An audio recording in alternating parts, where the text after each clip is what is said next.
Hello, thanks for joining me. As you can see, I'm in the workshop today and I'm just about to do some work on my Harley-Davidson.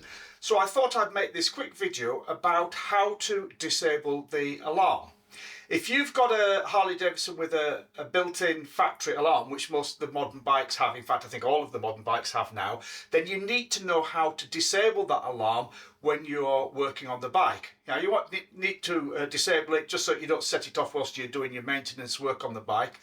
But if you want to disconnect or remove the battery, you definitely need to know how to disable the alarm, because as soon as you disconnect the battery, it sets the alarm off.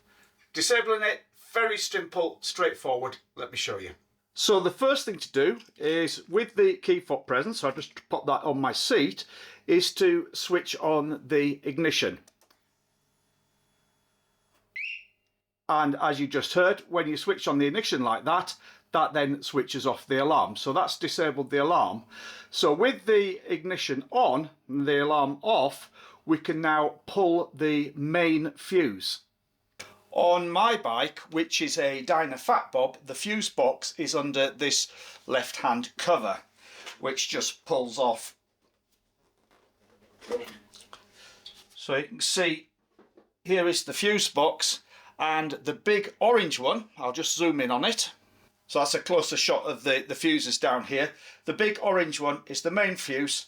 So with the ignition turned on so that the alarm is actually deactivated, you can pull that fuse.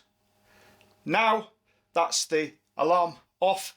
The electrics are all off. It's safe to work on the bike, and you can disconnect the battery without activating the alarm. Simple as that. So I hope you found that little video useful. Thanks for watching.